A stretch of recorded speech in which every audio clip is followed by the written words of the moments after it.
আমার মা আল্লাহ আমার 5 বছর বয়সে আমার মাকে নিয়ে নিয়েছেন আমার আল্লাহ। আমি এতিম হালাতে মানুষ হয়েছি। তো এখন কত মা যে তৈরি হয়েছে, ফোন করে বলে বেটা আমি তোমার মা। তো আমার এখন গাদা মা আছে আর বাপ আছে, ভাই আছে। আপনারা আমার দোয়া, এটা আমার বড় ডিগ্রি। আর দ্বিতীয় ডিগ্রি হচ্ছে এরকম আলিমদের জুতো আমার মাথায় থাকে, ওনাদের জুতোগুলো আমাকে বইতে দেয় বলি দুটো কথা বলতে পারি। এছাড়া আমার কোনো ডিগ্রি নাই। ওনাদের জুতোগুলো এত মূল্য যে আমার মাথার মূল্য সেটা নাই। ওনারা দয়া করে জুতোটা আমার মাথায় চাপায়। আমার এটাই হলো জিন্দেগির সবথেকে বড় আনন্দ, যে এই পৃথিবীর যে আলিমরা বেঁচে আছে তারা তাদের জুতোগুলো আমার মাথায় চাপায়। এই জন্যে আমি যত জায়গায় আজ পর্যন্ত বক্তব্য রেখেছি, দীর্ঘ 17-18 বছর চলছে আমার বক্তব্যের জীবন, প্রসঙ্গবিহীন একটা লাইন দিয়ে বক্তব্য রাখবো, 10 মিনিট রাখবো, একটা বিষয়ের ওপরে রাখবো। তা আজকে বিষয় ধরেছি হেদায়েত। প্রকৃত হেদায়েতের রাস্তায় কে আছে, আর হেদায়েতের কত গুরুত্ব, আর আল্লাহ হেদায়েতকে কতটা গুরুত্ব দিয়েছেন, এর ওপরে এই জন্যে কথা বলছি। ওই জন্যে ধ্যান দিয়ে শুনবেন। তার দুটা হয়ে গেল। 1 নম্বর হলো শিরক করবে না, 2 নম্বর হল মা বাপের সঙ্গে ভালো ব্যবহার করো, 3 নম্বর ওয়ালা তাকতুলু আওলাদাকুম মিন ইমলাকিন নাহনু নারযুকুকুম ওয়া ইয়্যাহুম। আলিপুরের লোক, যশোডাঙ্গার লোক, আপনারা বলেন এই এলাকায় নিজের ছেলেকে বাপ মা জবাই করে দেয়, বেটা বেটিকে ডেকে বলাই তোকে খেতে দিতে পারবো না, তেমনি করে জবাই করে দেয়। আর হ্যাঁ না বলে না? জি করে।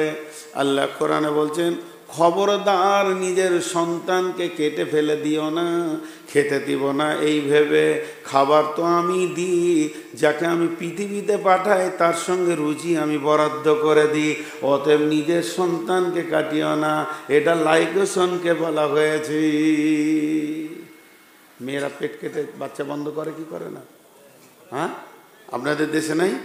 শুনেলেন ও মা আমার, বোন আমার, আর বাপ ভাই আমার, যে মেয়েটি পেট কেটে বাচ্চা বন্ধ করে দিয়েছে এবং তার স্বামী আর যে ডাক্তার এটা করেছে, যে এনজিও থেকে এই কাজটা হয়েছে, এদের কিয়ামতের মাঠে কোনো রকমেই নাজাত নাই।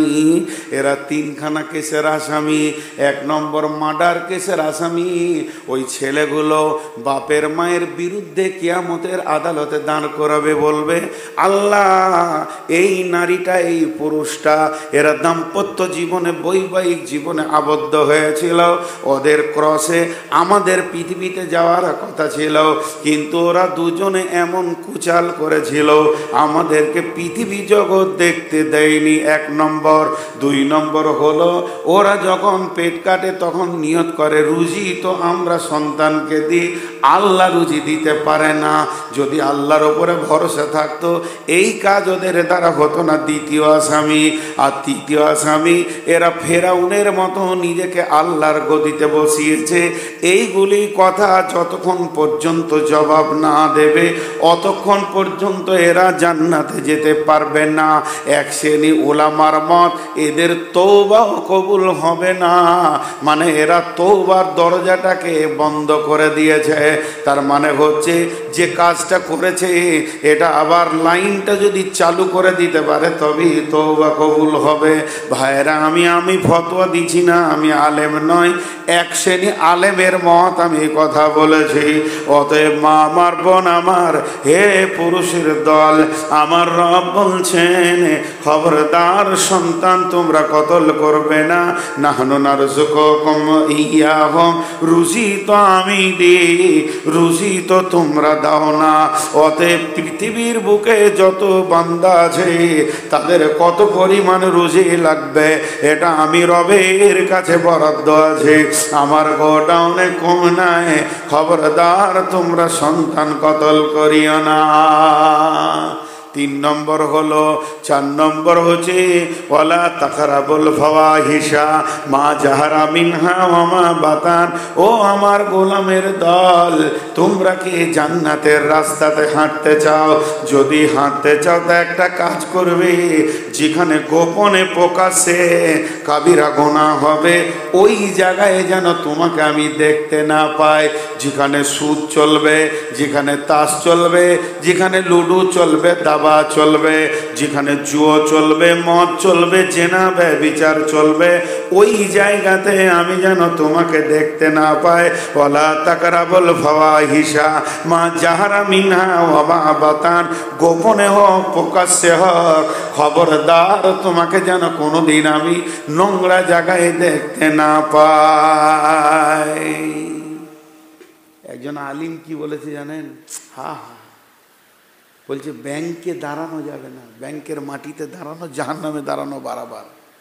বলে কেন? বলে প্রকাশ্যে সুদ চলে ওখানে, সুদের জায়গায় তুমি দাঁড়াবে কেন? দিয়ে শেষ মেশ সৌদির আলেমরা একসঙ্গে বসে ফতোয়া দিয়েছে ব্যাংকের একটা বই রাখা যায়, কারণ সেটা কারেন্ট বই করে নেবেন, সুদ থাকবে না, তারপরেও ওইটা কোনো রকম দেশের পরিস্থিতির ওপরে রাখা যায়। বিধায় যেখানে নোংরা কাজ চলবে, দেখবেন গায়ের মুসলিমদের মেলা টেলা হয় আপনাদের এলাকায়, মেলা হয় কি হয় না? তো সেখানে মুসলিমরা যায় কি যায় না? যায়। তো ওকে যদি ধরা হয়, ভাই তুমি গেছিলে কেন?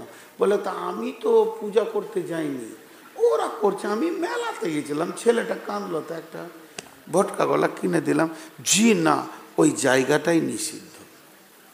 যে জায়গাতে প্রকাশ্যে গোপনে কাবিরা গুনাহ চলবে ওই জায়গায়, যেমন কোনো মাস্টার তার ছেলেকে রাতে শাসন করছে, তোকে যেন চায়ের দোকানে দেখতে না পাই, তোকে যেন অমুক ছেলের সঙ্গে ঘুরতে দেখতে না পাই, তো আল্লাহ তেমনি বলছে তোকে আমি জান্নাত দিব।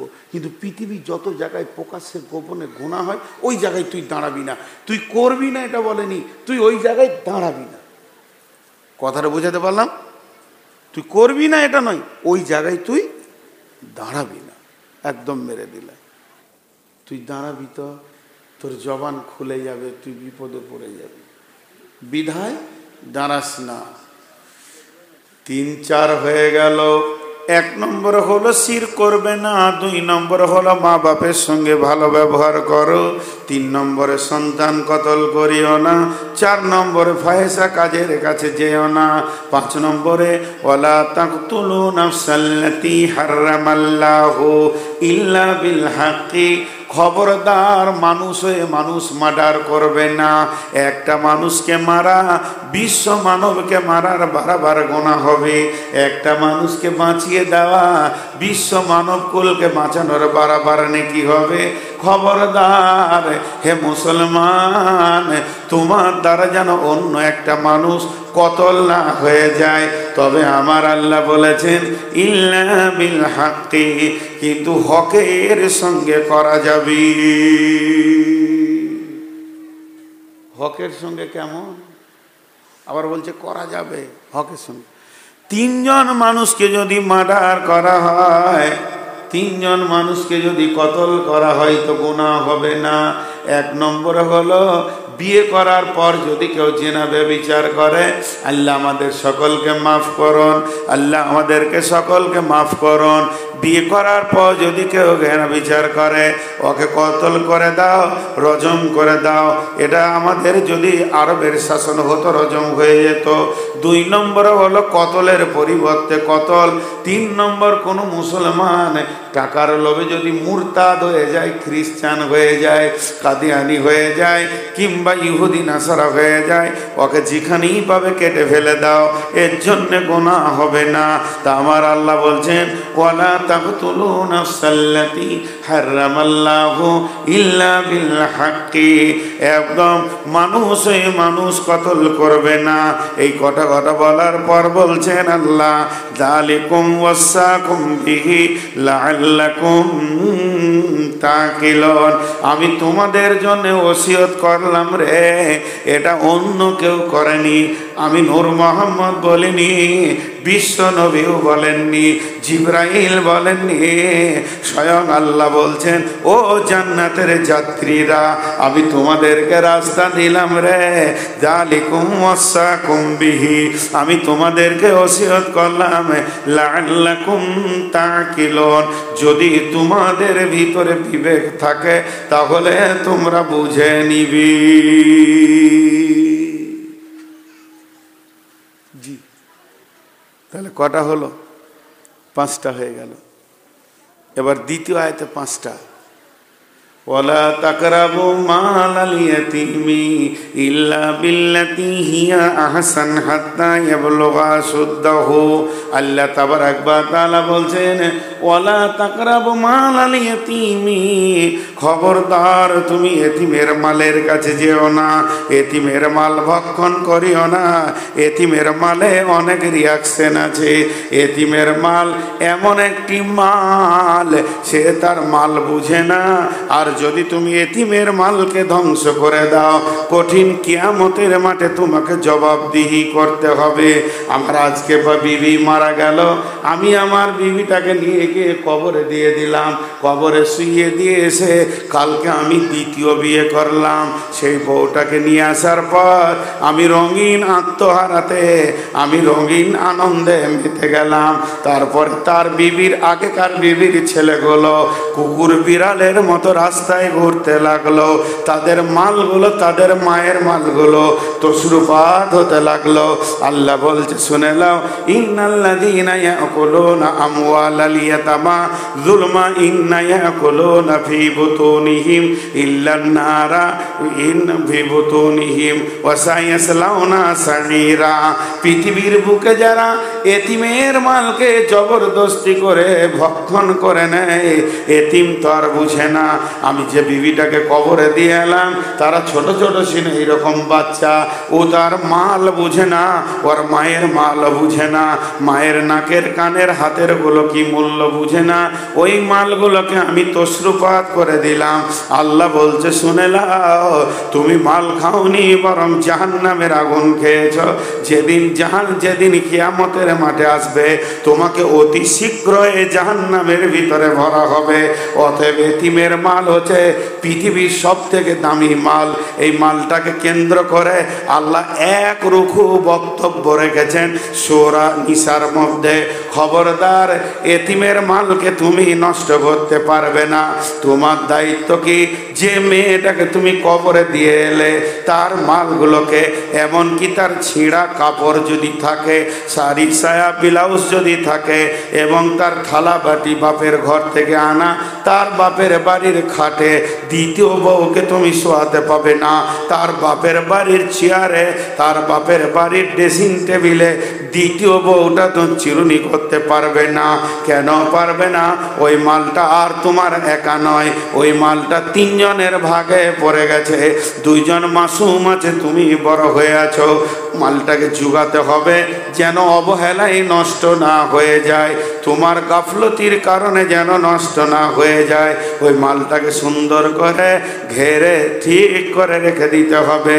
তারপরে কি করতে হবে, যখন হাত্তা ইয়াবলুগা আশুদ্দাহ, ওই ছেলেগুলো যখন মালের মূল্য বুঝবে, তাদের জ্ঞান যখন হয়ে যাবে নিজের মালকে আটকে রাখা, তখন তাদের মায়ের মালকে তিলে তিলে বুঝিয়ে দিতে হবে। তারপরে তুমি ছুটি পাবে। এর আগে তুমি এতিমের মালকে নষ্ট করে দেবে না। তাই আমার আল্লাহ বলছেন, ওয়ালা তাকরাবু মালাল ইয়াতীমি ইল্লা বিল্লাতী হিয়া আহসান হাত্তা ইয়াবলুগা আশুদ্দাহ। অতক্ষণ পর্যন্ত মালগুলোকে ঠিক রাখবে। খবরদার, এতিমের মালকে নষ্ট করবে না। 2 নম্বরে বলছেন, ওয়াউফুল কাইলা ওয়াল মিজানা, ওজনে কম বেশি দেবে না। ওয়াইলুল লিল মুতাফফিফিন আল্লাযীনা ইযা ইকতালু আলান নাসি ইস্তাফুন ওয়া ইযা কানুহুম আও ওয়াজানুহুম ইখসিরুন। এমন আল্লাহ বলছেন অয়েল জাহান্নামটা ওদের জন্য রয়েছে যারা ওজনে নেয় বেশি দেয় কম। অর্থাৎ দাড়ি মারনেওয়ালাকে বলছে খবরদার ওজনে কম বেশি করবে না। তুমি যদি জান্নাত যেতে চাও এই জায়গাটা ঠিক রাখতে হবে, নচেত তোমার পা জড়িয়ে যাবে, তুমি বিপদে পড়ে যাবে, তোমার বিপদ কেউ কাটাতে পারবে না। খবরদার শুনে লাও হে বিশ্ববাসী, খবরদার ওজনে কম দেবে আর বেশি নেবে কাজ করবে না। আল্লাহ তাবারাক ওয়া তাআলা বলছেন ওয়াসসামা রাফাহা ওয়া ওয়াজআল মিজান আল্লা তাতগাও ফিল মিজান, আমি আসমানকে উঁচু করেছি এবং তোমাদের তুলা দাড়িকে উঁচু করে দিয়েছি এবং তুলা দাড়ির দ্বন্দ্বমান শিক্ষা আমি দিয়েছি। আর এটাকে খবরদার তোমরা এর ভিতরে কোন রকম এর ভিতরে তুমি আল্লাহ তাতগাও ফিল মিজান, এর ভিতরে কোন রকম তুমি করে রকম কম বেশি করবে না, এর ভিতরে কোন রকম বেপরাই করবে না। অতএব জেনেরা ওজনে কম বেশি দিবেন না। 3 নম্বরে বলছেন লা নুকাল্লিফু নাফসান ইল্লা উসআহা, এটা কতটা ওজন আছে আমি জানি আর তোমার কতটা শক্তি আছে আমি জানি। আমি আল্লাহ জালেম নয় যে তোমাদেরকে ওজন বেশি দিয়েছি, এটা যেটা ওজন দিয়েছি তোমাদেরকে এটা বহন করতে হবে। লা নুকাল্লিফু নাফসান ইল্লা উসআহা, আমি কোনো নাফসকে কষ্ট দিই না। আমি আল্লাহ এমন একজন, তুমি বলতে পারবে না যে আমি বহন করতে পারবো 1 মণ, আল্লাহ দিয়েছে 10 মণ, তাহলে আল্লাহকে তুমি জালেম ঘোষণা করছো। আমার আল্লাহ জালেম নন, আল্লাহ জালেমকে দেখতে পারেন না। তো আমার আল্লাহ যে মালটা আমাদেরকে বহন করতে দিয়েছে সেটা আল্লাহ বলছেন লা নুকাল্লিফু নাফসান ইল্লা উসআহা, আমি এমন একটা ওজন দিইনি হে নারী হে পুরুষ তোমরা বহন করতে পারবে না। অতএব আমার এই মালকে তোমাদেরকে বহন করতে হবে। এখানে 3টে বলা হয়ে গেল। 1 নম্বর বলা হলো কি এতিমের মাল না। আপনাদের এই যশোডাঙ্গা দ্বিতীয় বিয়ে করানোওয়ালা আছে না নাই? স্ত্রী মারা গেছে তো দ্বিতীয় বিয়ে করা তো জায়েজ আছে শরীয়তে। এটাকে যদি কেউ হাসি ঠাট্টা মনে করেন তো গুনাহ হবে। বিবি থাকতেই 4টা করা যাবে, করতে পারেন। তা বলে প্রথম পক্ষের বিবির ছেলেগুলোকে আর দেখে না ভালো করে, এরকম লোক আছে না নাই? হ্যাঁ না বলে না? সব ঘুমিয়ে গেছে। জি ওস্তাদ, সব ঘুমিয়ে আছে, এটা চলবে না। 2 নম্বর বললেন ওজনে কম বেশি দিও না, এটা মারাত্মক, তোমার জান্নাত যেতে যেতে তুমি আটকে যাবে। রোড আর তুমি খুঁজে পাবে না, রাস্তা তোমার গোলমাল হয়ে যাবে। 3 নম্বরে বলল যে আমি আল্লাহ তোমাদেরকে এমন কিছু আইন কোরআনে দিইনি যা তুমি বহন করতে পারবে না, বহন করতেই হবে। আমার তোমার শক্তি যতটা দিয়েছি সেই পরিপাপ মাল আমি চাপিয়েছি। 4 নম্বরে বলছেন ওয়াইদা কুলতুম ফাদিলু, ওয়াইদা কুলতুম ফাদিলু, যখন তুমি কোনো বিচারে বসবে, বিচার করবে, তখন তুমি ইনসাফ করে কথা বলবে। ওয়ালাউ কানা দা কুরবা, যদিও তোমার নিকট আত্মীয় হয়, যদিও তোমার ভাই ভাতিজা হয়, তারপরেও যেন তুমি কোনো পক্ষপাতিত্ব করবে না, তুমি সুন্দর করে ইনসাফের কথা বলবি। বিশ্বনবী বলছেন সাবাতুন ইদুল্লুহুমুল্লাহু ফি দিল্লিহি ইয়াউমুল্লা দিল্লা ইল্লা দিল্লুহু, কঠিন কিয়ামতের মাঠে আল্লাহর রহমতের ছায়াতে 7 শ্রেণীর লোক স্থান পাবে। তার মধ্যে একটা হলো ইমামুন আদিলুন, পৃথিবীতে নেই বিচার করনেওয়ালা। আপনাদের এলাকায় ন্যায় বিচার হয় না জি ভাই? হয় কি হয় না? আলহামদুলিল্লাহ, শুনে খুশি হলাম। আমাদের দিকে ন্যায় বিচার নাই। আল্লাহ রসুল বলছেন সাদাল কাবিলাতা ফাসিকুহুম, গায়ের বিচারক হবে, নেতা হবে চরিত্রহীন, লম্পট, ডাকাত, সুদারু, জুয়ারি, মাতাল। আপনাদের দিকে সব আল্লাহর ওলিরা বিচার করে, তাই না? বেশিরভাগ ওইরকমই আছে। দেখেন আবার উল্টা পাল্টি বলছে, ভুল বলছে। জি বিষ্ণুনবী বলছেন সাদাল কাবিলাতা ফাসিকুন, বিচার করবে কে জানো? গায়ের নেতৃত্ব দেবে চরিত্রহীন লোক, লম্পট দাগাবাজ, এইরকম লোকে বিচার করবে। বন্ধুরে, এমন একটা দিন আসবে নিজে চোর আর আরেকজনের বিচার করবি। ছাগল চুরি করে একটা গরিবের ছেলে ধরা পড়েছে, ওকে মারছে পঞ্চায়েতের প্রধান, আর ও আবার 72 কুইন্টাল বিপিএল এর গম চুরি করেছে। লাভ 1 কোটি টাকা রাস্তার চুরি করেছে, ওই আবার বিচার করছে একটা ছাগল চোরে। চলছে কি চলছে না এরকম? হ্যাঁ, টাক মাথায় চুলের ওষুধ বিক্রি করছে মার্কেটে, বলছে যে খাবে তার ঘন চুল, আর ওয়ারই চুল নাই। অবস্থা কি চলছে? আল্লাহ তাবারাক ওয়া তাআলা বলছেন ওয়াইদা কুলতুম ফাদিলু ওয়ালাউ কানা যা কুরবা, যখন কোনো তুমি বিচারে বসবে ন্যায় কথা বলবে, ইনসাফ কথা বলবে, যদিও তোমার নিকট আত্মীয় হয়। কয়টা হলো? কয়টা হলো?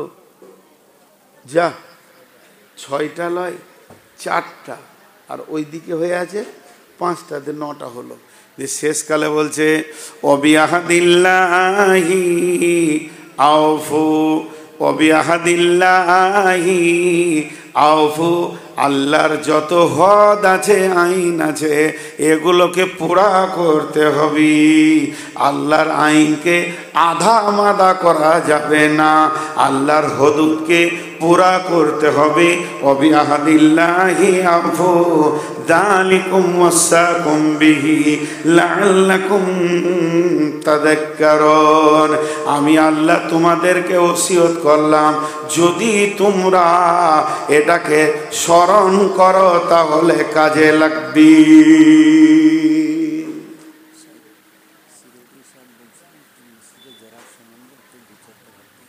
হয় না, ওর আবার ভূমিকা আছে নতুন করে। যদি মসজিদের জালসা হতো তাহলে বলতাম, হয় না। আর আমি দ্বিতীয় বক্তব্য ধরি না, তাহলে পুরো এই বক্তব্যটা মার খাবে, এইটা খানিক ওইটা খানিক, পুরা 2 ঘন্টা বকেছি, রুগীটাকে আর কত বকাবে? ইনসাফ করে। হ্যাঁ, এটা একটু আগে বলতে ভালো। হ্যাঁ বলেছিলেন, আপনি বলেছিলেন, এতক্ষণ মনে পড়ছে আমার। আরেকবার এখন আসার পর স্মরণ করে দিয়ে দেবো। টাইমটা ছোট, 2 ঘন্টা আর হয় না। জি না, হয় না, হয় না, হয় না, মানে নতুন করে জিনিসটা ধরা হয় না। তো একটা কথা খালি আপনাদেরকে বলি, এটা শেষ করি আগে। 10টা হলো, এবার আমি 10টাকে রাখছি এক জায়গায়, আপনারা ধ্যান দিয়ে শুনেন। খবরদার শির করিও না। 2 নম্বরে মা বাপের সঙ্গে সৎ ব্যবহার করো। 3 নম্বরে মানে সন্তান কতল করিও না। 4 নম্বরে ফায়সা কাজের কাছে যেও না। 5 নম্বরে মানুষ হয়ে মানুষ কতল করিও না। 6 নম্বরে এতিমের মাল ভক্ষণ করিও না। 7 নম্বরে ওজনে কম বেশি করিও না। 8 নম্বরে খবরদার এই ওজনটা তোমাদেরকে নিতেই হবে। 9 নম্বরে বিচারে বসে উল্টা পাল্টি কথা বলিও না। 10 নম্বরে আমার আল্লাহ বলছেন আল্লাহর আইনকে মেনে নিতে হবে। এই 10টা কথাকে সামনে রেখে বলছে ও আন্না হাযা সিরাতি মুস্তাকিমা। এই 10টা গুণ যার ভিতরে আছে ওই লোকটাই সোজা রাস্তার উপরে আছে। যালিকুম ওয়াসাকুম বিহি লাআল্লাকুম তাযাক্কারুন, আমি তোমাদেরকে ওসিয়ত করলাম যদি তোমরা স্মরণ রাখো। তারপরে আল্লাহ বলছেন ও আন্না হাযা সিরাতি মুস্তাকিমা, এগুলো হলো আমার দেওয়া সোজা রাস্তা, এই রাস্তার উপরে তোমরা চলো। ফাত্তাবিউহু ওয়ালা তাত্তাবিউ সুবুলা, এটা ছাড়া অন্য রাস্তায় যাবে না। যালিকুম ওয়াসাকুম বিহি লাআল্লাকুম তাত্তাকুন, আমি আল্লাহ তোমাদেরকে ওসিয়ত করলাম যদি তোমাদের দিলে ভয় থাকে তাহলে তোমরা রাস্তা ঠিক হেদায়েত পাবে। ভয় থাকলে রাস্তা খুঁজে পাবে। এখন একটা উদাহরণ দিব আর একটা হাদিসের ঘটনা বলবো। উদাহরণটা মন দিয়ে শুনবেন। এই ভাই আর আমি এখানে বসে আছি, খুব মন দিয়ে শুনেন। মাদ্রাসায় 50, 60, 100টা ছেলে দরাদরি লাফালাফি, বিকালে একটু খেলাধুলো করবে।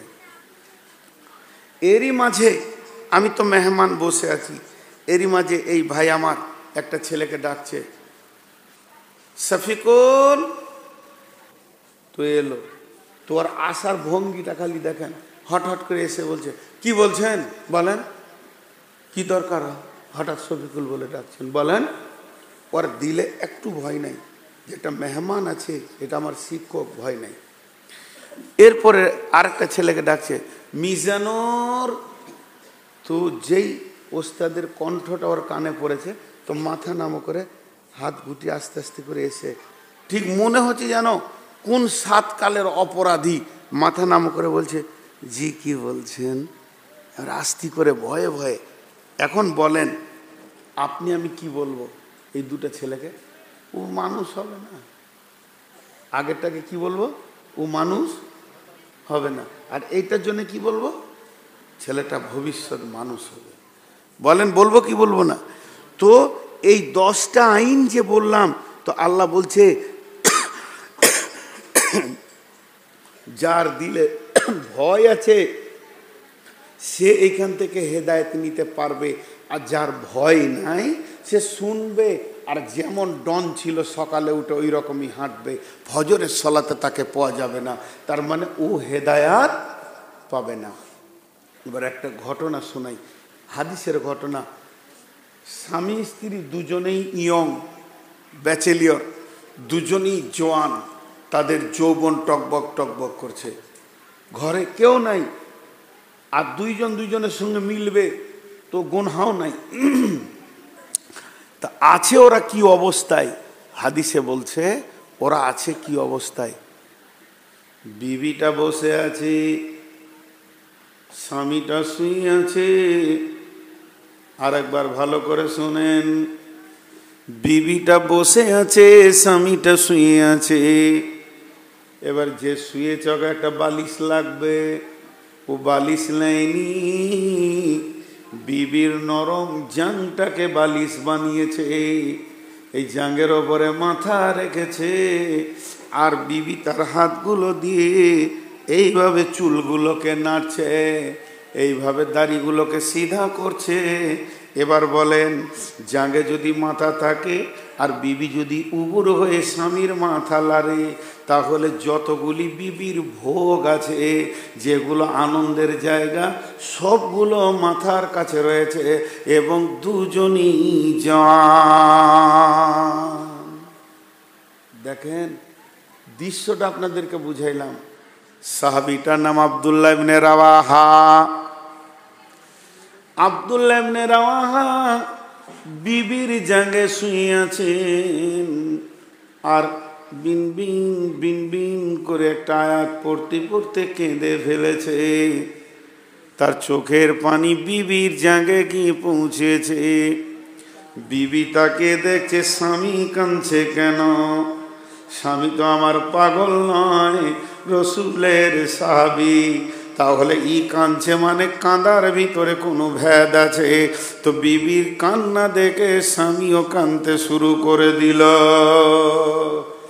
স্বামীর কান্না দেখে বিবিও কাঁদতে শুরু করলো। এমন সময় বিবিকে স্বামী জিজ্ঞেস করছে, মায়ুবকে, হে আমার বিবি, তুমি কাঁদছো কেন, তোমার কি হয়েছে? বিবি উত্তরে বলছে, বাকাই কে লেগে বাকাই কা, আপনি কাঁদছেন এর জন্যে আমি কাঁদছি। যখনই এই কথা বলা, তো বিবি স্বামীকে বলছেন, স্বামী আমার জায়গায় মাথা দিয়ে তুমি কেন কাঁদছো বলো? তখন স্বামী বলছেন বিবিকে, বিবি রে, চোখের পানি দেখলি, মুখের শব্দ শুনলি না। একটা আয়াত পড়ছে কি, ওয়া ইম মিনকুম ইল্লা ওয়ারিদুহা কানা আলা রাব্বিকা হাতমান মাকজিয়া।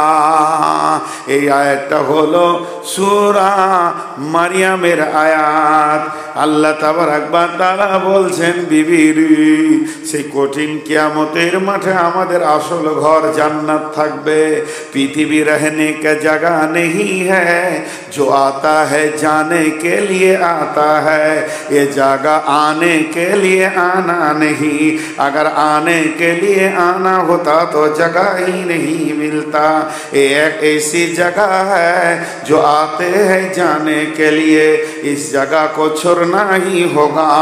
এমন একটা জায়গা রে বিবি, এটাকে সবাই ছেড়ে গেছে, আমাদেরকেও ছাড়তে হবে। কিন্তু জান্নাত এমন একটা জায়গা, সেখানে মওত থাকবে না, আজরাইলও থাকবে না। সেই চিরসুখের জায়গা যেতে গেলে আমার আল্লাহ বলছেন, বিশ্ববাসী রে, নেককার হও চাই পরেশগার হও, তুমি যে মানুষ হবে হও না কেন, কঠিন কিয়ামতের দিনে তোমাকে পুলসেরাত পার হয়ে জান্নাতে যেতে হবে। আর আমি এই পুলসেরাতটা অজীব করে দিয়েছি, এমনকি বিশ্ব নবী পর্যন্ত পুলসেরাত থেকে মাপ পাবে না। ও বেগম রে, ভালো করে শোনো, এই পুলসেরাতটা এত কঠিন জায়গা। আল্লাহর নবী পুলসেরাতের ব্যাপারে বলছেন, পুলসেরাতের ধারে বড় বড় গাছ রয়েছে, সেই গাছগুলোর নাম কেমন কেমন গাছ। এইটা পৃথিবীর মরুভূমিতে একটা গাছ পাওয়া যায়, সাদান গাছ। সাদান গাছের মতো গাছটারে, ও আমার বিবি তুমি কান করে শোনো, সেই গাছে লম্বা লম্বা ফল রয়েছে, মাছ ধরা বংশীর মতো আকর্ষী হয়ে আছে, সেগুলো অত্যন্ত ধারালো। বিবি রে, বিশ্বনবী বলেছেন, যদি কারো চামড়াতে একটা বংশী বিঁধে যায়, ওর আর জান্নাত যাওয়া হবে না। তাই আমি কাঁদছি, ও যশোডাঙ্গার নারী পুরুষ যতগুলি শ্রোতা আমার রয়েছেন, একবার ভেবে দেখেন, তাদের ভোগ কাছে আছে বিবির মতো নিয়ামত, স্বামীর মতো নিয়ামত। মা স্বামী আর বিবি যখন একা হয়ে যায়, তাদের মাথা ব্রেন আত্মহারা হয়ে যায়, কিন্তু তারা ওই রকম ভোগকে কাছে রেখেও আল্লাহর পুলসেরাতের ভয়ে কেঁদেছে। আর আমাদের হাতে সুদের টাকা, মদের বোতল, নামাজ পড়ি না, দাঁড়িয়ে পেচ্ছাপ করি, নোংরা হালাতে রয়েছি, এবং মা বোন বেপর্দায় রয়েছি। এই অবস্থা তো আল্লাহর ভয় দিলে আসছে না।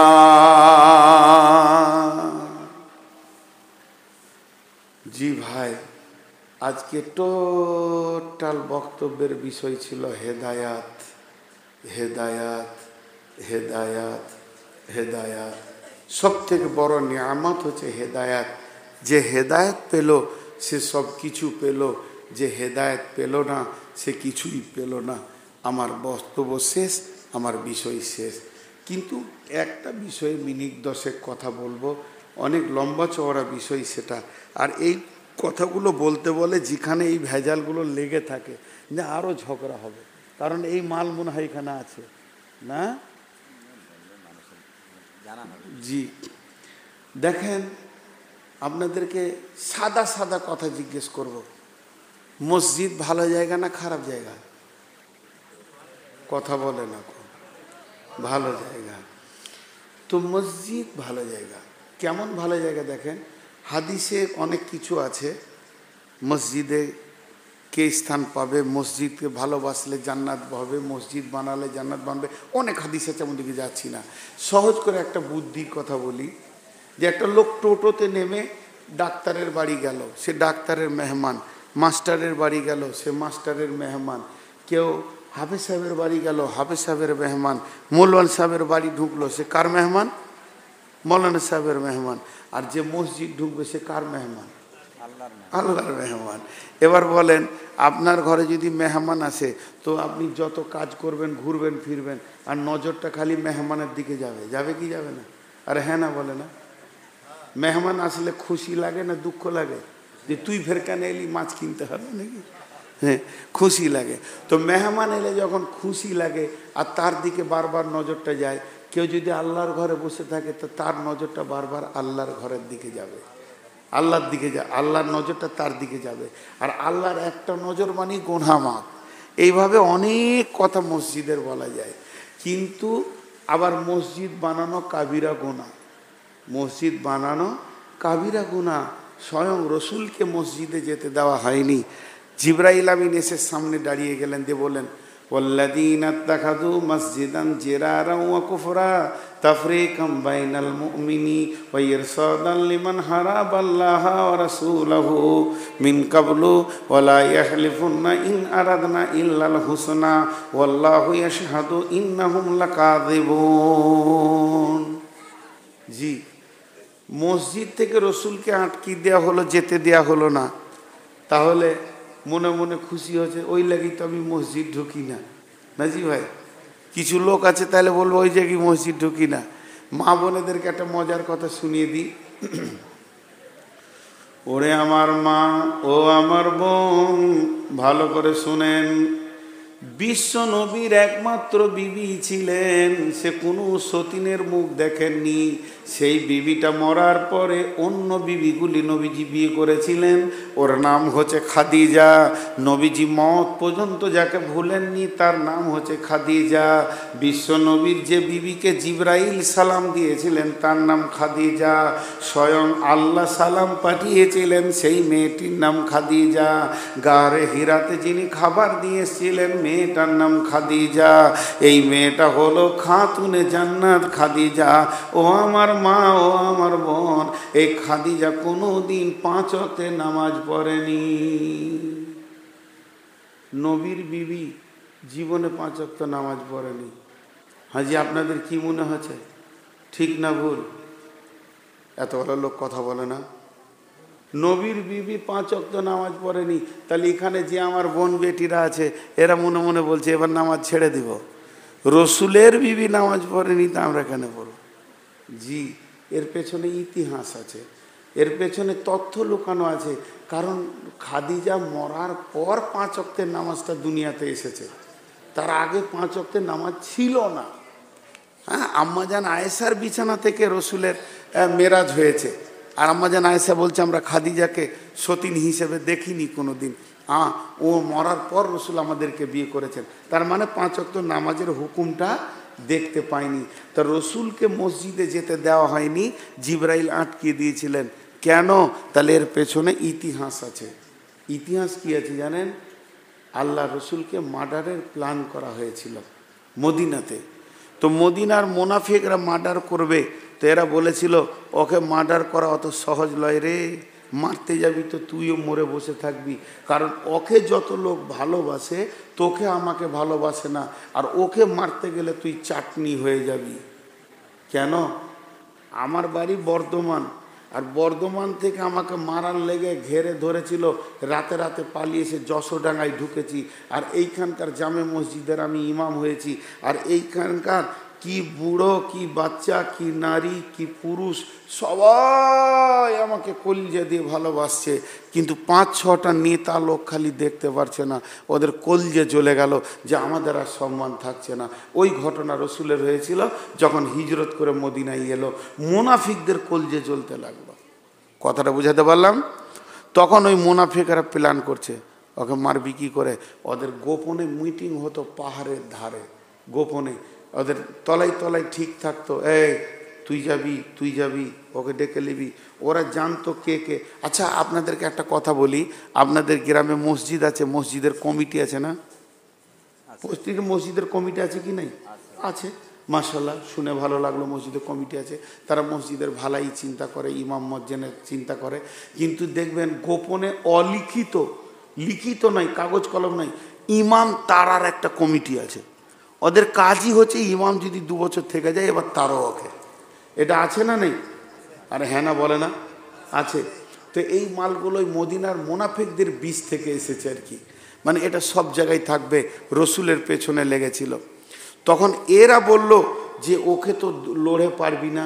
বলে কি করা যায়? বলে ওর বীজ তুলতে গেলে ও কাঁটা দিয়ে তুলতে হবে। 2 জনকে পাঠালো, হলো মক্কা যাও, মক্কাতে যে খবর নিয়ে এসো ওখানে ওর অবস্থা কি। দুজন চলে গেল মক্কা। মক্কায় যাবি যা, আবু জাহেলের বাড়ির পাশেই বা ওর পাড়াতে গিয়ে জিজ্ঞেস করছে খবিসকে যে নবী মোহাম্মদকে চিনো? তখন ও বলছে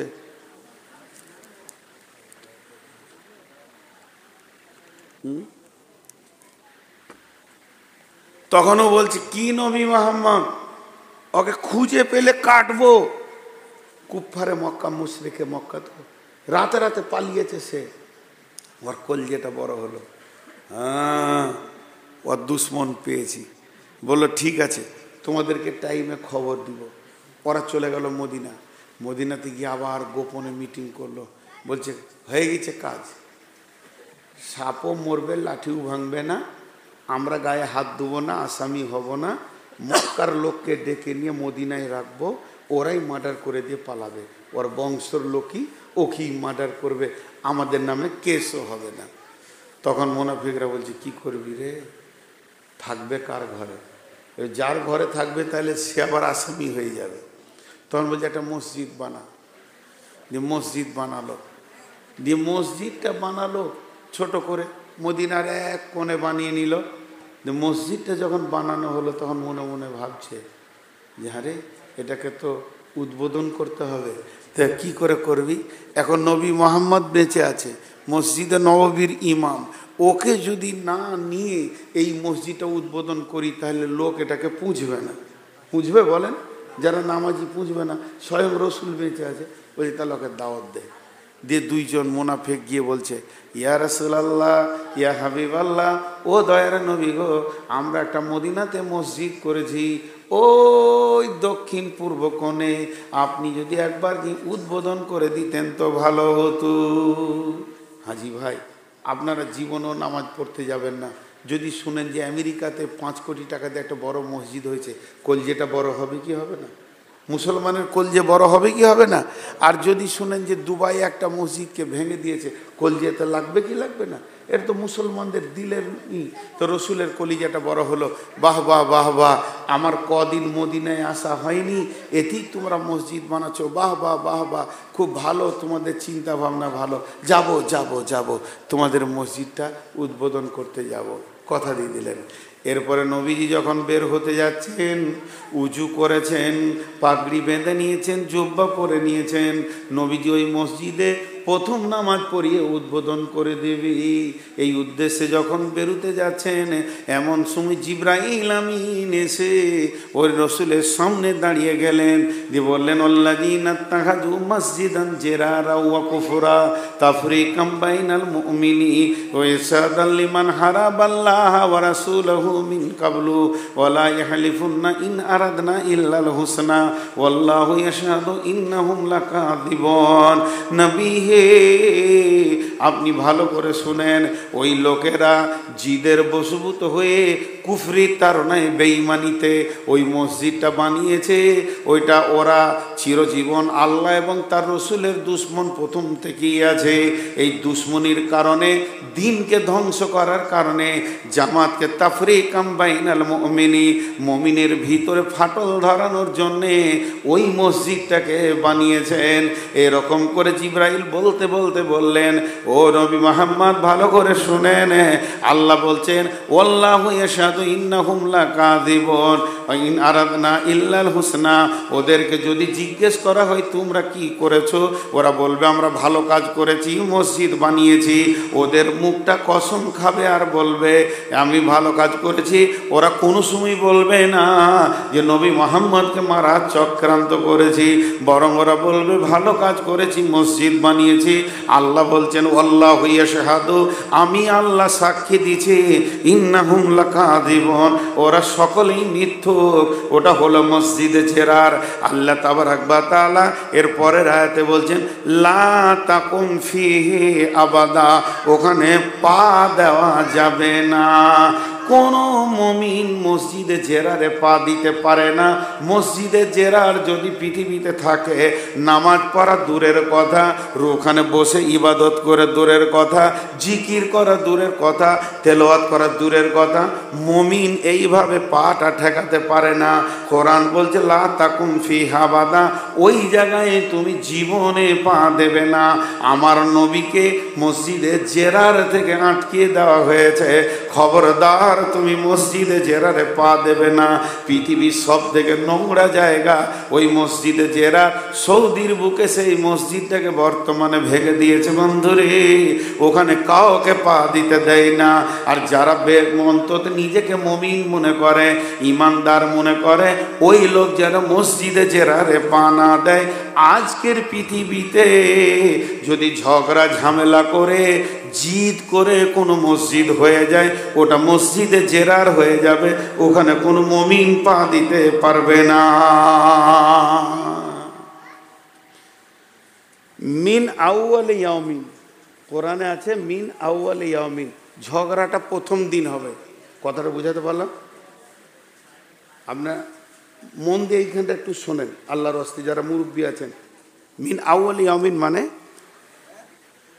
এটা একটা মসজিদ, আমরা এখানে 200 লোক নামাজ পড়ছি, তো জায়গা হচ্ছে না। তো মসজিদে উঠি, আমি বললাম যে ভাই আমার বাড়ি হচ্ছে পূব পাড়া, অনেক দূর থেকে আসতেও হচ্ছে, ভিড় ভাট্টা এখানে হচ্ছে, তো আমাদের পাড়াতে একটা মসজিদ বানাই। তো গোটা গাঁয়ের লোক বলল ঠিক আছে, হ্যাঁ প্রস্তাবটা ভালো। তো জামশেদ ভাই তুমি 2 কাঠা জায়গা দিলে ভালো হতো, তোমার জমিটাই তো আমার বাড়ির পাশে, লাও 2 কাঠা লিবাতে কি আছে, দিয়ে দিলে। গোটা গাঁ এক মত হয়ে চলো আজকে উদ্বোধন করব। যেরকম করে দাগ টেনে দিয়ে একটা কোপ টোপ দিয়ে 2টা ইট টিট বসিয়ে বিসমিল্লাহ বলে উদ্বোধন করে দিলাম। দিয়ে ওই বারটা ছিল কী বার? সোমবার। কথাটা কি বুঝাতে পারলাম? বারটা ছিল কী বার? সোমবার। মঙ্গলবার সকাল উঠে ঝগড়া, হ্যাঁ মসজিদ করবে, মসজিদ করতে দিব না, ওইখানেই থাকতে হবে, আর অসুবিধা নেই, ওখানে নামাজ হবে। মিন আউয়াল ইয়াউমিন, যদি একদিন মহব্বতের সঙ্গে উদ্বোধনটা হয়ে যায়, আর ওটা মসজিদে জেরার হবে না। কথাটা বুঝাতে পারলাম? আর হ্যাঁ না বলেন, বুঝাতে পারলাম? কারণ এই মসজিদেও তো আপনার সঙ্গে আমার ঝগড়া হতেই পারে। তাহলে সারা জীবন কি মসজিদে ঝগড়া হলেই মসজিদটা বাতিল হয়ে যাবে? হবে না। এই জন্য কোরআন বলেছেন মিন আউয়াল ইয়াউমিন, প্রথম দিন যদি মহব্বতের সঙ্গে তাকওয়ার সঙ্গে আল্লাহকে খুশি করার জন্য মসজিদের উদ্বোধন হয়ে যায়, তারপরে ঝগড়া হলে আর সেটা মসজিদে জেরার হবে না। কিন্তু এই মসজিদে আমি ফ্যানটা চালিয়ে দিয়েছি, নিয়ে এসে ফ্যানটা বন্ধ করে দিয়েছে, সালাম ফিরে উঠে বলছি মাফ করবেন, একটু দেখাইতে গেলে বলতে হয়, উনি আমার সম্মানী ব্যক্তি, তাও বলছি কি ভেবেছিস তুই ফ্যান কেন বন্ধ করলি? তোর বাপের জায়গায় মসজিদ ওটা, আমার দাদা দিয়েছে। তখন বলছি তুই কি ভেবেছিস ভাই, চোপা ভেঙে দিব, কত বিল আসছে জানিস তুই? দুজনে তো তট শালা তোর বাপের মসজিদে থাকলাম না, এই বলে উনি বেরিয়ে গিয়ে কোপ মেরে দিয়ে একটা মসজিদ দিয়ে, আল্লাহ কি হলো রমজান ভাই এখানে কেন? বলে মসজিদ করেছি, জীবনে নামাজ হবে না। তারপরেও যদি মহব্বত হয়ে যায় কিয়ামত পর্যন্ত, জীবনে নামাজ হবে না। প্রথম দিন ঝগড়া করে মসজিদের ভিড় দেওয়া যাবে না, জিদ করে মসজিদের ভিড় দেওয়া যাবে না, মসজিদে ভিড় দিতে হবে আল্লাহ তাকওয়া। কোরআন বলছে আল্লাহকে ভয় রেখে আল্লাহর উপরে রাজি করে। বুঝাতে পারলাম? হ্যাঁ না বলে না, বুঝাতে পারলাম? এবার একটা ঘটনা শুনিয়ে দিই। এটা আবার আমি কোনো জায়গায় আজ পর্যন্ত ইতিহাসে খুঁজে পাইনি, যদি কেউ পান তো দেবেন। আমিও আপনাদের মতো একদিন শ্রোতা হয়ে শুনছিলাম, আমার বিশিষ্ট একজন আলিম বর্ধমানে বক্তব্য রাখছিলেন, অনেক শিশু অবস্থায় শুনেছি, তো সেই ঘটনাটা আপনাদেরকে শোনাই। সাহাবীদের কি মসজিদের ভিতরে ঝগড়া হয়নি? হাজি ভাই, 4 ভাই একটা পেটে জন্ম নিয়েছে। কয়টা পেটে? 4 ভাই কটা পেটে? একটা পেটে জন্ম নিয়েছে। যে বাপ ইনকাম করে খেয়েছে, 4 ভাই ঢুকছে বের হচ্ছে, স্কুল গেলো এলো, কলেজ গেল এলো। কটা দরজা বাড়ির? বাপের তৈরি করা একটা দরজা। আর যখন 4টা বউ এলো তখন ওইখানে 4খানা দরজা হয়ে গেল। আর হচ্ছে কি হচ্ছে না? তাহলে এক মায়ের পেটে যদি জন্ম নিয়ে 4টা দরজা হয়ে যায়, তাহলে আমরা 200 ফ্যামিলি একটা মসজিদে নামাজ পড়ছি, বিভিন্ন মাথা, বিভিন্ন বাপের রক্ত, বিভিন্ন চরিত্র, ঝগড়া হতেই পারে। মুসলমানদের মধ্যে ঝগড়া হওয়াটা গুনাহ নয়, ঝগড়া রেখে দেওয়াটা গুনাহ। হয়ে গেল, মিটামিটি হয়ে যাবে। কথা বোঝাতে পারলাম? তার এবার একটা ঘটনা শুনেন। উনি বলছিলেন, আমি তখন শ্রোতা হয়ে শুনেছিলাম, একজন সাহাবী একটা কাঠের খুঁটা করেছে, এত বড় খুঁটা করে নিয়েছে। এইটা রোড, আপনাদের রোডের পাশে মসজিদে নববী, মসজিদে নববীর দরজা, এইটা দরজার পাশাপাশি খুঁটাটা গেড়ে দিয়েছে। এটা ধ্যান দিয়ে না শুনলে কিছু বুঝতে পারবেন না। খুঁটাটা গেড়ে দিয়েছে। ও দেখছে এখন কাজ টাজ নাই, একটা খুঁটা গেড়ে দিয়ে ও আপনার 2 রাকাত নফল নামাজ পড়ছে। নফল নামাজে তাসাহুদে বসে আছে, আত্তাহিয়াত পড়ছে। এমন সময় আর একজন উজু করে মসজিদ ঢুকছে। ও মসজিদ ঢুকছে তো বিড় করে বকছে। ঢুকি বলছে, হ্যাঁ দেখ তো দরজার পাশে খুঁটাকে গাড়লে রে, কোন মাথা মোটা আর হুঁশ জ্ঞান নাই, খুঁটাটা ধরে উঁক করে তুলে ওই দূরে ছুঁড়ে ফেলে দিয়ে ও মসজিদে ঢুকছে আর বলছে, যত শালা মাথা মোটার বুদ্ধি কম মদিনাতেই বাস, মসজিদের দরজার পাশে কেউ খুঁটা গাড়ে, এই বলে আল্লাহ আকবার। ও তো নামাজ পড়তে পড়তে শুনেছে শালা খুঁটা করলে। দুজনেই রসুলের সাহাবী, ভালো করে শুনেন। তখন উঠে গিয়ে দেখছে খুঁটাটা নাই, ফুটা আছে, আর খুঁটাটা দূরে পড়ে আছে। তখন ও নামাজ পড়ছিল, আর পিছে বসে বসে তসবিহ করছে, খালি তুই সালাম ফির, সুবহানাল্লাহ সুবহানাল্লাহ। আস্তে আস্তে করে আসসালামু আলাইকুম আসসালাম। পেছন থেকে গায়ে হাত দিয়ে বলছে, ভাই খুঁটাটা তুমি তুললে? এবার কি শুরু হচ্ছে দেখেন। তখনই বলছে, তুই গেড়েছিস নাকি? বলে, তুই কেন তুললি? তুই কেন গাড়লি? তোকে কে তুলতে বলেছে? তোকে কে গাড়তে বলে? তুই তুলবি কেন? তুই গাড়বি কেন? বাস, তুমি দিয়ে শুরু হলো, যে তুই দিয়ে এবারে চিল্লি মসজিদে। আর রাসূলুল্লাহ সাল্লাল্লাহু আলাইহি ওয়াসাল্লাম তখন হুজরা থেকে দেখছি যারা মসজিদে চিল্লাইছে কেন। আল্লাহ রসুলের একটা শব্দ, সাপের মুখে জড়ি। এই দুজনে চুপ। কি হয়েছে? জানো না যে মসজিদে জোরে কথা বলা যায় না? এতই রক্ত গরম তোমাদের? তার মানে আমি বলতে চাইছি, সাহাবীদের ভিতরেও ঝগড়া ছিল না তা নয়। এরপরে নবীজি বসে গেলেন জজ হয়ে, আর দুজন দুদিকে বাদী বিবাদী বসেছে। কেস কি? খুঁটা গাড়া আর খুঁটা তোলা। আর বাকি সাহাবীরা বসে দেখছেন বিচার। তো আল্লাহ রাসূল বলছেন, ইন্নামাল আমালু বিন্নিয়াত, নিয়তের উপরে আমলের কাজ হয়। এই খুঁটা তুলনেওয়ালা, তুমি আগে উঠো। কেন খুঁটা তুললে ওটা আগে বলো আমাকে, তোমার নিয়তটা বলো। উঠে দাঁড়ালো, মাথা নামো করে বলছেন, ইয়া রাসূলুল্লাহ, ইয়া হাবিবাল্লাহ, ও শফিউল মুজলামিন রাহমাতুল লিল আলামিন, দয়ার নবী গো, আমি খুঁটাটা তুলে দিলাম। মসজিদ পরিষ্কার পরিচ্ছন্ন রাখার কথা আপনি বলেছেন, আর মসজিদের পাশাপাশি যদি খুঁটা থাকে, দেখে তো নোংরা লাগছে, আবার যদি টক করে লেগে যায়, কেউ যদি পড়ে যায় তো বিপদ হয়ে যাবে। আমি এই জন্যে, যাতে করে মুসল্লিরা নিজের নামাজ পড়বে সহলাতের জন্যে, জায়গাটা পরিষ্কার করার জন্যে, ও দয়ার নবী, আমি খুঁটা তুলে ফেলে দিয়েছি। আপনারা একবার বিচার করেন, যেটি লোক আছেন, বলেন ঠিক করেছে না ভুল করেছে? আরে এতগুলি লোক মুখ খুলছেন না কেন আপনারা? ঠিক করেছে না ভুল করেছে? ঠিক করেছে। লইজি বলেন, বসো, তুমি বসো। এই তোমার কি বিগাড়লি ছিল খুঁটা গাড়া? তুমি উঠো। এবার ও উঠে দাঁড়ালো, তোমার নিয়ত বলো। এর নিয়তটা দেখেন কেমন। ইয়া রাসূলুল্লাহ, এটা হলো মসজিদে নববী, এর দক্ষিণ দিকে হচ্ছে আপনার কি না মক্কা, উত্তরে হচ্ছে শাম সিরিয়া। এই মসজিদে নববীর সামনে দিয়ে মক্কার লোকেরা শামে বিজনেসে যায়, শাম থেকে মাল নিয়ে মক্কায় ফিরে আসে, আবার শামের লোকেরা মক্কায় বিজনেসে যায়, মসজিদে নববীর সামনে দিয়ে আবার শামে ফিরে যায়। এটাই হলো মেন রোড, এটাই হলো মেন রাস্তা। তাদের যখন নামাজের টাইম হয়, তারা তখন মসজিদে নববীতে নামাজ পড়ে। কিন্তু উট বড় চঞ্চল জানোয়ার, তাদেরকে ছেড়ে দিয়ে নামাজের সুস্তি পায় না। আমি খোঁটাটা কেড়ে দিলাম, ওই বণিকের দলেরা, বিজনেসম্যানেরা তাদের ঘোড়াটাকে, উটটাকে, গাধাটাকে এই খোঁটাতে বেঁধে দিয়ে ধীরে সুস্থে নামাজ পড়বি। এবার বলেন ঠিক করেছে না ভুল করেছে?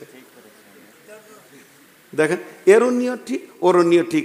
আমি যে ফ্যানটা চালিয়ে নামাজ পড়ছি, যে শরীর সুস্থি থাকলে নামাজে মন বসে, আর উনি যে সুইচটা বন্ধ করেছে, মানে 15,500 টাকা বিল চলে এসেছে, পাছাই লেগেছে আর কি। উনি তো সেক্রেটারি, তো ওনারটাও ঠিক যে এত টাকা কেন হবে, বাবা তুমি একা নামাজ পড়ছো, একটু গরম সহ্য করো, এটাও ঠিক, আমারটাও ঠিক, তো দুজনেরই ঠিক। ঝগড়া একটু মুসলমানে হতেই পারে, একটু লড়ালড়ি, আর ঝগড়া না হলে প্রেম বাড়ে না, বিবির সাথে মহব্বত বেশি, ঝগড়াও বেশি, নাকি বলে? তো এই হলো ঘটনা। তো এবারে আল্লাহ রসুল কি ফাইসালা দিয়েছে দেখেন। এবার জজের কথাটা শুনেন। জজ সাহেব বলছেন, ও খোঁটা গাড়নেওয়ালা, ও খোঁটা তুলনেওয়ালা, তোমাদের দুজনের নিয়তের কারণে তোমরা দুজনই জান্নাতি।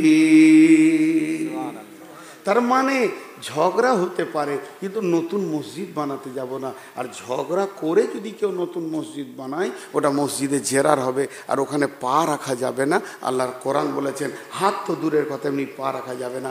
আমাদের বীরভূমে একটা আছে, আমি পা রাখি না। পেচ্ছাপ লাগলো ওই মসজিদে যাই না, যে পেচ্ছাপ করতে যাবো, গাঁয়ে যাই, তাও ভালো। এতটা নিজেকে সাবধানতায় রাখি, কারণ কোরআন বলেছে। তবে যদি প্রথম দিন মহব্বতের সঙ্গে হয়ে যায়, ওটা মসজিদে জেরার হবে না। যাক ভাই, দেখেন আমি অনেক অসুস্থ, আজকে যে 2.5 ঘন্টা বকবো এটা ভাবতেই পারিনি। আপনাদের দোয়া ছিল। তা আমি যে চলে যাব, আমার হাতে কেউ 500 টাকা, 200 টাকা, 100 টাকা দেবেন না? দেন, আল্লাহর রাস্তায় 2 মিনিট বসবো, মাত্র 2 মিনিট। আল্লাহর গোলাম কেউ আছেন? 100, 200, 500 দেন। আমার পরে কে আছে? জি, কে আছেন? দেন। মাশাআল্লাহ, এই ভাই ইজ্জতটা রেখেছে। মা বোনেরা দেন কিছু, যে যা দেবেন দেন। মাশাআল্লাহ, জাযাকাল্লাহ, মাশাআল্লাহ। জি ভাই, দেখেন কত আছে? 5000। মাশাআল্লাহ।